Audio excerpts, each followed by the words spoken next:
हिंदी साहित्य में आइए सुनते हैं मुंशी प्रेमचंद द्वारा रचित दुर्गा का मंदिर। स्वर चंद्रशेखर। विशेष आग्रह, अगर आपको कहानी पसंद आती है तो कृपया लाइक, शेयर, सब्सक्राइब अवश्य करें। आप कहां से सुन रहे हैं और अपना शुभ नाम कमेंट बॉक्स में लिखना ना भूलें। धन्यवाद। बाबू ब्रजनाथ कानून पढ़ने में मगन थे और उनके दोनों बच्चे लड़ाई करने में। श्यामा चिल्लाती कि भुन्नो मेरी गुड़िया नहीं देता, और भुन्नो रोता कि श्यामा ने मेरी मिठाई खा ली। ब्रजनाथ ने क्रुद्ध होकर भामा से कहा, तुम इन दुष्टों को यहाँ से हटाती हो कि नहीं? नहीं तो मैं एक एक की खबर लेता हूँ। भामा चूल्हे में आग जला रही थी, बोली, अरे तो अब क्या संध्या को भी पढ़ते ही रहोगे? जरा दम तो ले लो। ब्रज, उठा तो नहीं जाएगा? बैठी बैठी वहीं से कानून बघारोगे? अभी एक आध को पटक दूंगा तो वहीं से गरजती हुई आओगी कि हाय हाय बच्चे को मार डाला। भामा, तो मैं कुछ बैठी या सोई तो नहीं हूं? जरा एक घड़ी तुम ही लड़कों को बहलाओ तो क्या होगा? कुछ मैंने ही तो उनकी नौकरी नहीं लिखाई। ब्रजनाथ से कोई जवाब न देते बना। क्रोध पानी के समान बहाव का मार्ग न पाकर और भी प्रबल हो जाता है। यद्यपि ब्रजनाथ नैतिक सिद्धांतों के ज्ञाता थे, पर उनके पालन में इस समय कुशल न दिखाई दिए। मुद्दई और मुद्दा लेह दोनों को एक ही लाठी हाँका और दोनों को रोते चिल्लाते छोड़ कानून का ग्रंथ बगल में दबा कॉलेज पार्क की राह ली। सावन का महीना था। आज कई दिन के बाद बादल हटे थे। हरे भरे वृक्ष सुनहरे चादर ओढ़े खड़े थे। मृदु समीर सावन का राग गाता था और बगुले डालियों पर बैठे हिंडोले झूल रहे थे। ब्रजनाथ एक बेंच पर आ बैठे और किताब खोली, लेकिन इस ग्रंथ की अपेक्षा प्रकृति ग्रंथ का अवलोकन अधिक चित्ताकर्षक था। कभी आसमान को पढ़ते थे, कभी पत्तियों को, कभी छविमयी हरियाली और कभी सामने मैदान में खेलते हुए लड़कों को। एकाएक उन्हें सामने घास पर कागज की एक पुड़िया दिखाई दी। माया ने जिज्ञासा की आड़ में, चलो देखिए इसमें क्या है। बुद्धि ने कहा, तुमसे मतलब, पड़ी रहने दो। लेकिन जिज्ञासा रूपी माया की जीत हुई।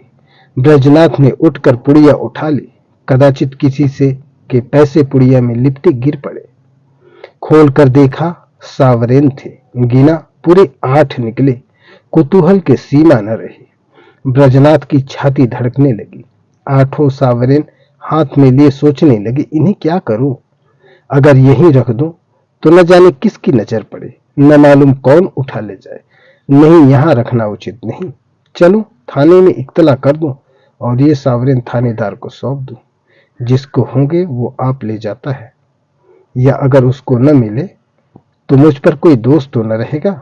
मैं तो अपने उत्तरदायित्व से मुक्त हो जाऊंगा। माया ने पर्दे की आड़ से मंत्र मारना शुरू किया। वह थाने नहीं गए। सोचा, चलो भामा से एक दिल लगी करूं। भोजन तैयार होगा, कल इत्मीनान से थाने जाऊंगा।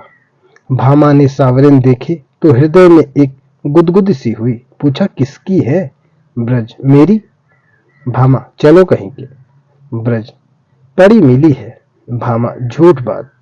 ऐसे ही भाग्य के बली हो तो सब सच बताओ, कहाँ मिली, किसकी है? ब्रज, सच कहता हूँ, पड़ी मिली है। भामा, मेरी कसम। ब्रज, तुम्हारी कसम। भामा गिन्नियों को पति के हाथ से छीनने की चेष्टा करने लगी। ब्रजनाथ ने कहा, क्यों छीनती हो? भामा, लाओ मैं अपने पास रख लूं। ब्रज, रहने दो, मैं इसकी इत्तला करने थाने जाता हूं। भामा का मुख मलिन हो गया। बोली, पड़े हुए धन की क्या इत्तला? ब्रज, हाँ और क्या, इन 8 गिन्नियों के लिए ईमान बिगाड़ूंगा। भामा, अच्छा तो सवेरे चले जाना। इस समय जाओगे तो आने में देर होगी। ब्रजनाथ ने भी सोचा, यही अच्छा। थाने वाले रात को तो कोई कार्रवाई करेंगे नहीं। जब असरफियों को पड़ा ही रहना है, तब जैसे थाने में वैसे मेरे घर। गिन्नियां संदूक में रख दी। खा पी कर लेटे तो भामा ने हंसकर कहा, आया धन क्यों छोड़ते हो? लाओ मैं अपने लिए एक गुलूबंद बनवा लो। बहुत दिन से जी तरस रहा है। माया ने इस समय हास्य का रूप धारण किया। ब्रजनाथ ने तिरस्कार करके कहा, गुलबंद की लालसा में गले में फांसी लगवाना चाहती हो? प्रातःकाल ब्रजनाथ थाने के लिए तैयार हुए। कानून का एक लेक्चर छूट जाएगा, कोई हर्ज नहीं।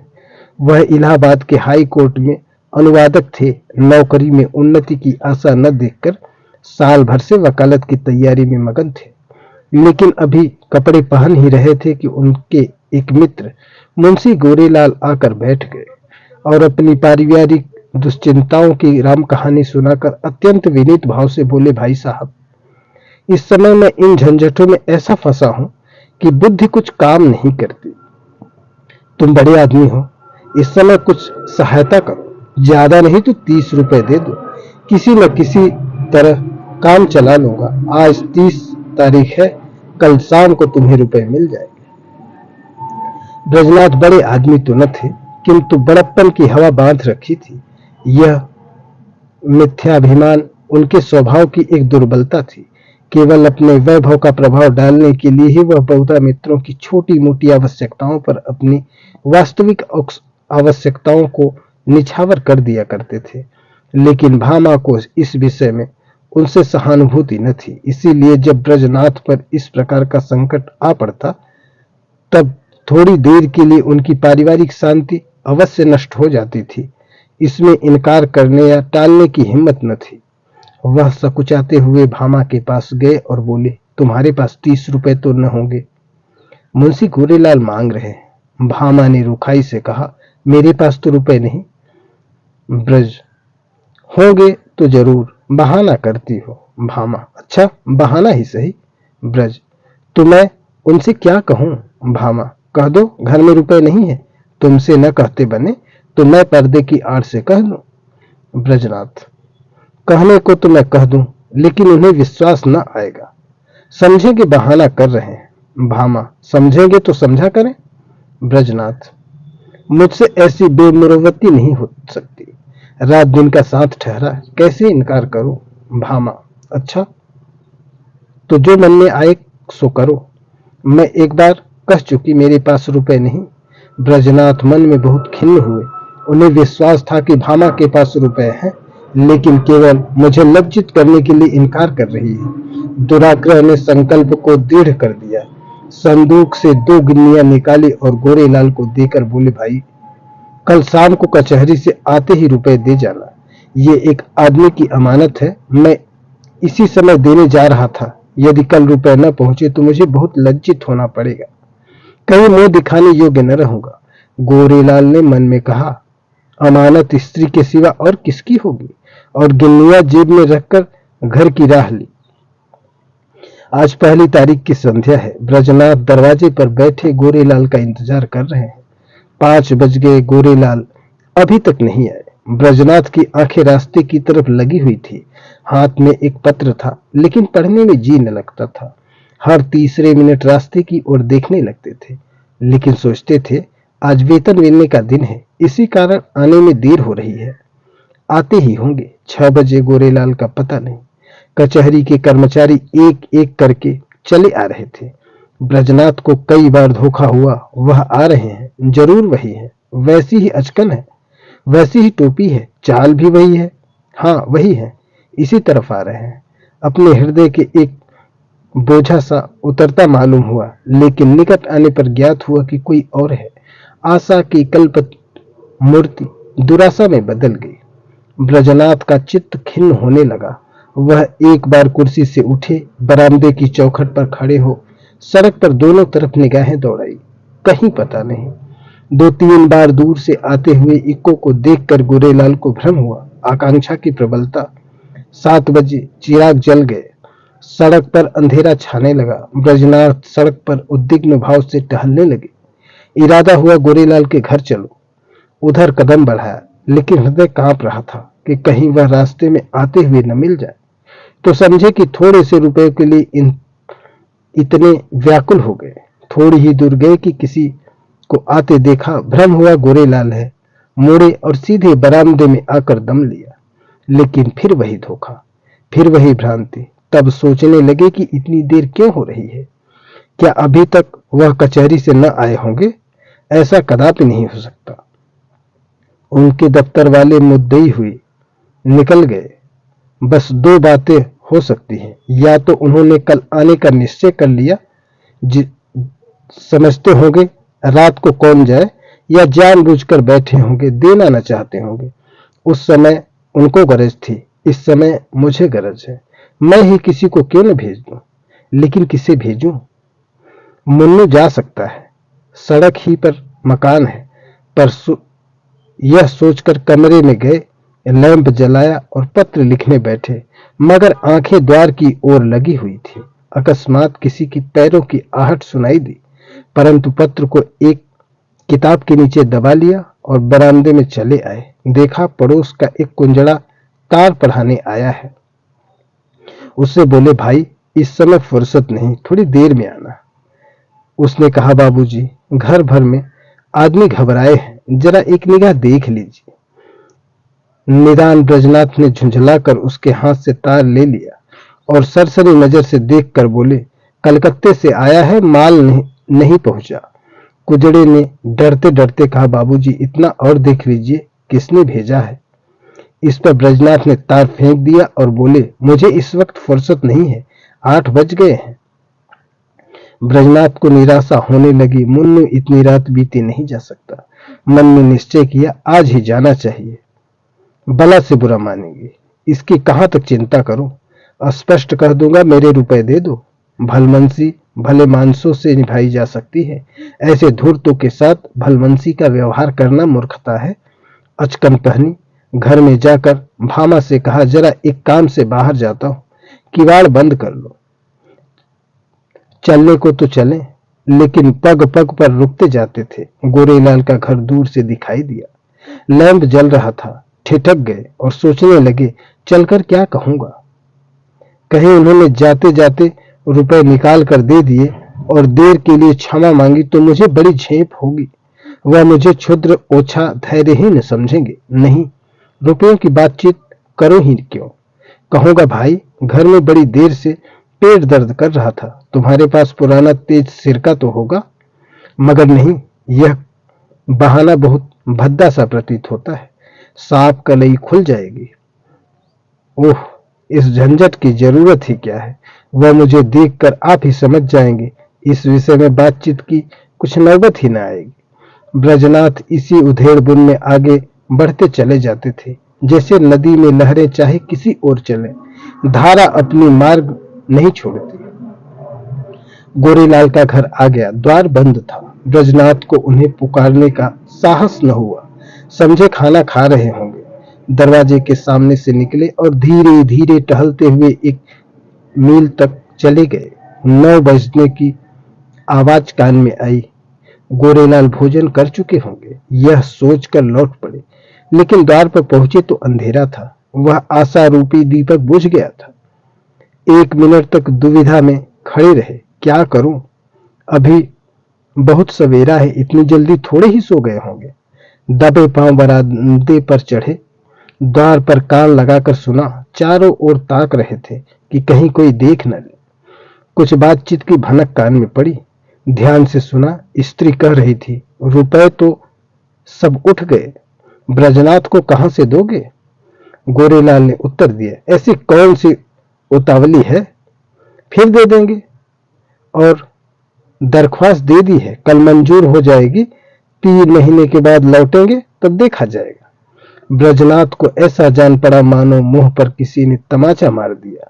क्रोध और नैराश्य से भरे हुए बरामदे से उतर आए। घर चले तो सीधे कदम न पड़ते थे, जैसे कोई दिन भर का थका मांदा पथिक हो। ब्रजनाथ रात भर करवटें बदलते रहे। कभी गोरेलाल की धूर्तता पर क्रोध आता था, कभी अपनी सरलता पर। मालूम नहीं किस गरीब के रुपए हैं, उस पर क्या बीती होगी। लेकिन अब क्रोध या खेद से क्या लाभ। सोचने लगे, रुपए कहां से आएंगे। भामा पहले ही इनकार कर चुकी है, वेतन में इतनी गुंजाइश नहीं। 10-5 रुपए की बात होती तो कतर वेट करता। तो क्या करूं, किसी से उधार लूं, मगर मुझे कौन देगा। आज तक किसी से मांगने का संयोग नहीं पड़ा, और अपना कोई ऐसा मित्र है भी तो नहीं। जो लोग हैं मुझे को सताया करते हैं, मुझे क्या देंगे।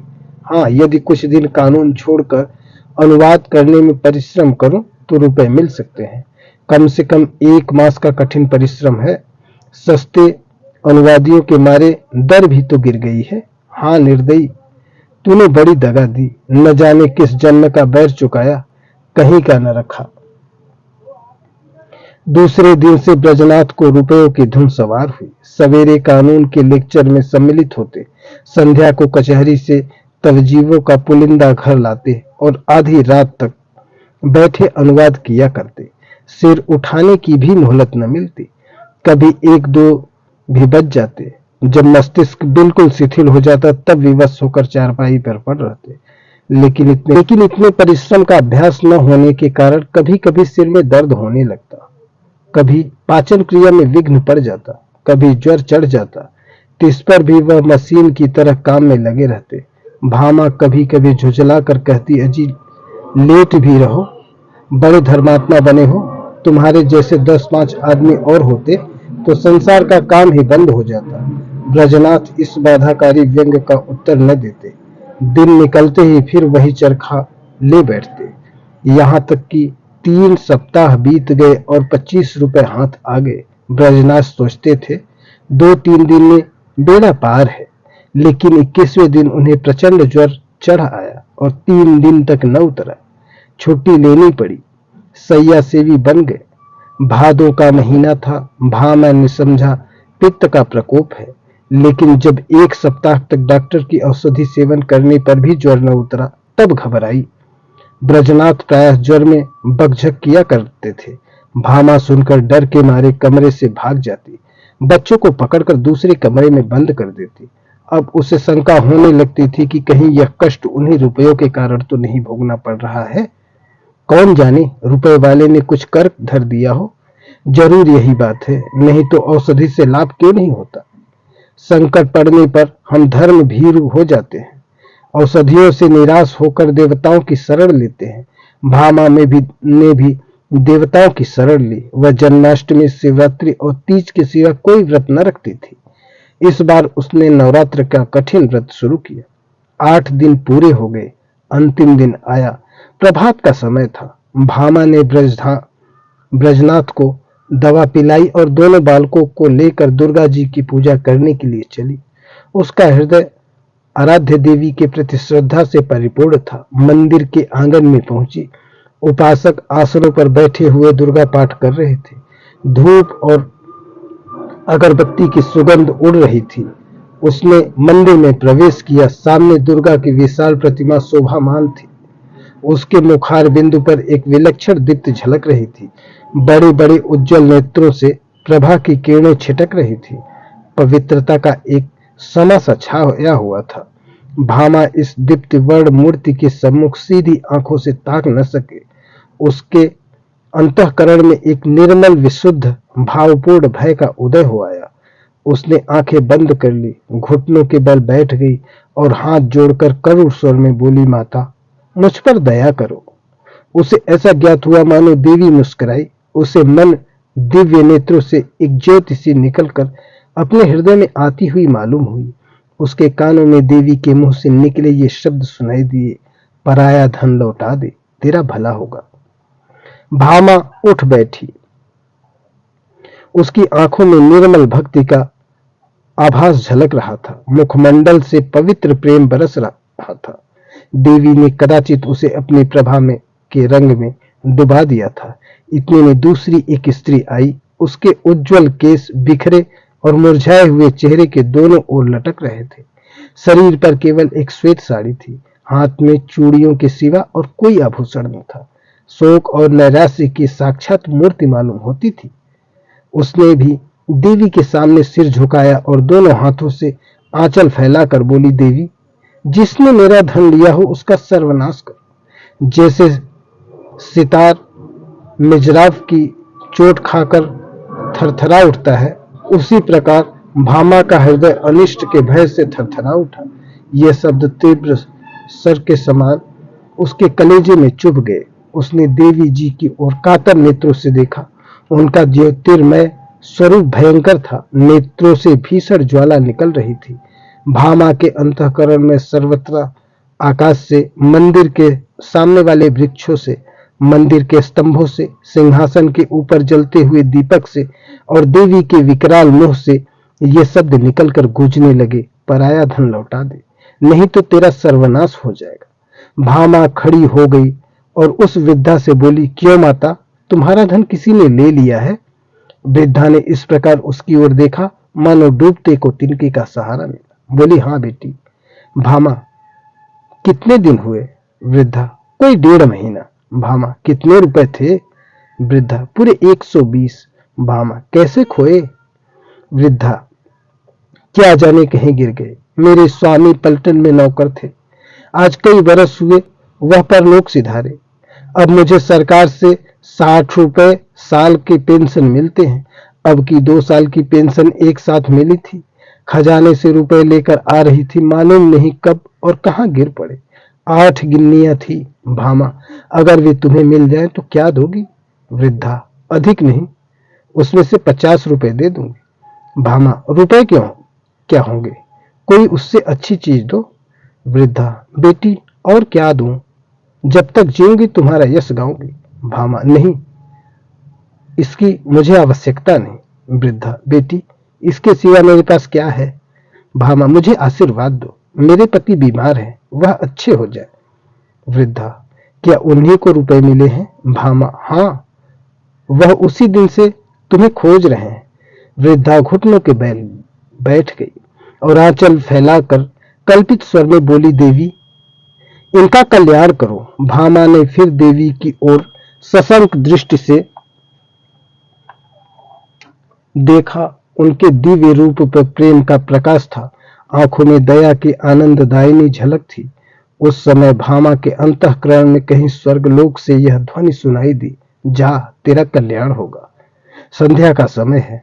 भामा ब्रजनाथ के साथ इक्के पर बैठी तुलसी के घर उसकी थाती लौटाने जा रही है। ब्रजनाथ के बड़े परिश्रम की कमाई तो डॉक्टर की भेंट हो चुकी है, लेकिन भामा ने एक पड़ोसी के हाथ अपने कानों के झुमके बेचकर रुपए जुटाए हैं।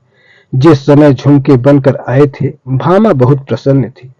आज उन्हें बेचकर वह उससे भी अधिक प्रसन्न है। जब ब्रजनाथ ने 8 गिन्नियां उसे दिखाई थी, उसके हृदय में एक गुदगुदी सी हुई थी, लेकिन यह हर्ष मुख पर आने का साहस न कर सका था। आज उन गिन्नियों को हाथ से जाते समय उसका हार्दिक आनंद आंखों में चमक रहा है, होठों पर नाच रहा है, कपोलों को रंग रहा है और अंगों पर किलोल कर रहा है।